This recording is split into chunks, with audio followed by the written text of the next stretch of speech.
Well, new evidence today of decay in America's once great cities. First, check this out. Washington, D.C. There was a flyer posted outside a vacant storefront in the Columbia Heights neighborhood, and it calls on shoplifters to unite and ransack their local Safeway grocery store. How would you like to work at that Safeway? And then there's this video from Los Angeles. A group of more than 100 looters crashed a car into a bakery, stole food and lotto tickets after an illegal street takeover Tuesday night.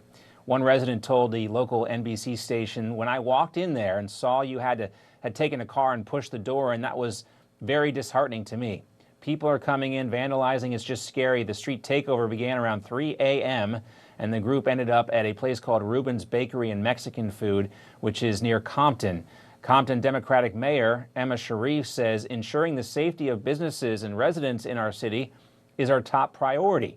Her comments came during a city council meeting Tuesday night, just hours after the break-in. During that same meeting, Sharif urged city council members to sign an ordinance that would increase citations for those involved in the street takeovers. One resident at the meeting, however, said they were fed up. They said they were, quote, sick and tired of hearing about this crap every single day. Let's welcome in our panel to talk about this and the fallout from things like this. Suraj Hashmi's back with us, so is Melanie Collette. Great to have you both here. Thank you. Hey, John. Happy New Year. Happy New Year. I think we can keep saying that like well into February because we just, keep having our favorite guests on. So haven't seen you guys since the New Year, so Happy New Year.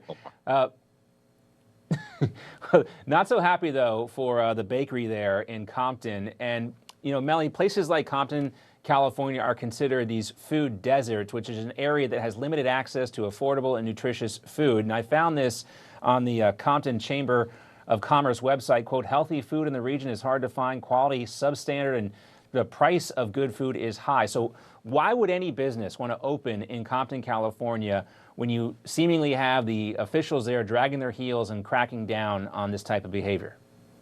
But when you say that, then you become the racist. Then you become the mean person when you say things like that. The thing that makes me the most mad about this is that likely these are locals doing this to their own hood. And and no one will acknowledge, no politician will acknowledge the connection between people doing this in their own hood and businesses not wanting to do business there. You think Whole Foods is moving to Compton? No, not when you have this kind of foolishness going on. And does this mayor have any idea what the words top priority mean? I'm just curious if she understands what those words mean, because it doesn't appear to be a top priority. And it's absolutely, it makes me so angry. Oh, you're going to give out more citations. Ooh, I'm sure they're really scared now. Yeah, somebody has to hand those citations out, Suraj, and a lot of these elected officials have been adverse to, augmenting their police forces.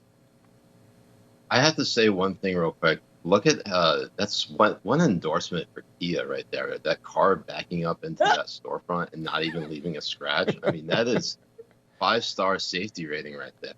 It's interesting. Well, maybe they'll do what Washington D.C. is doing and sue Kia for not only being easy to steal but also being used in these types of crimes. I don't know.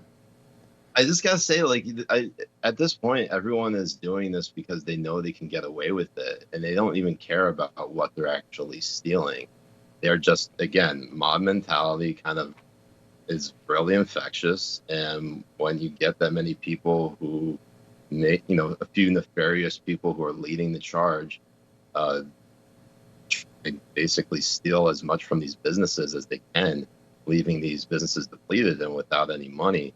And the fact that law enforcement hasn't stepped in to really actually enforce the law is obviously setting a terrible precedent. The fact that we've let this go on this long is incredible.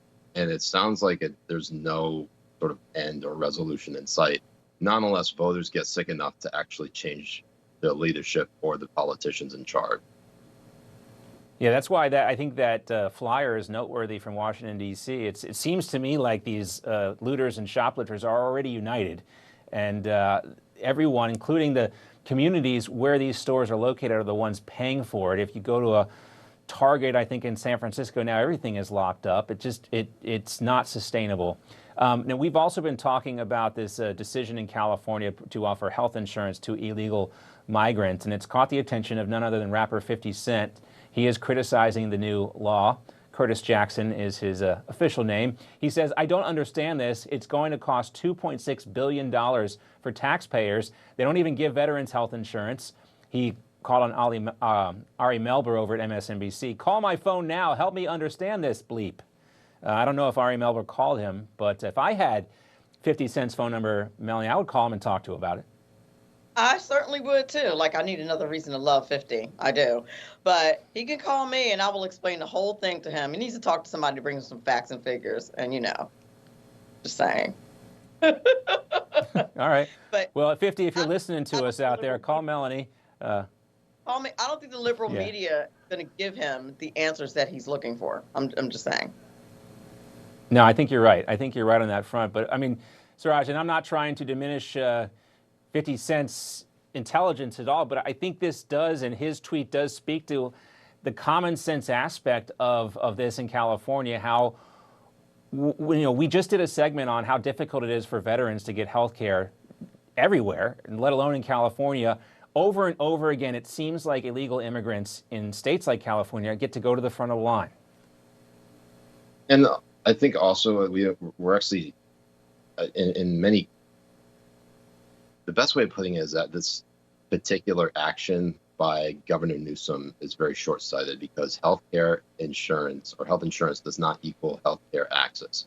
So if you're flooding the system with a ton of people to just get on and say they have coverage, well, we don't actually know how many doctors' offices and hospitals take Cal or CalMed or Medi-Cal, whatever it's called, to service these individuals, whether they be legal or illegal, have illegal or illegal status. And I think the important part here is you're probably going to see the medical industry within California crater, because there are going to be so many more people that they have to service and not enough staff to do it, and certainly not enough facilities. Yeah, it'd be one thing if it were undocumented doctors coming across the border, but that's not the case, and it's such a good point. Just because you have health insurance doesn't mean all the doctors you can see a doctor. John, all the Doctors Without Borders are currently in Gaza right now helping Hamas. That's true. That's true. I don't want to besmirch all the Doctors Without Borders, but I do know what you're talking true. We about. can't do that. And we don't want to overly generalize, but there is a well-documented effort of the Doctors Without Borders assisting Hamas. All right, Melanie and Suraj are sticking around. We got more to talk about when we come back.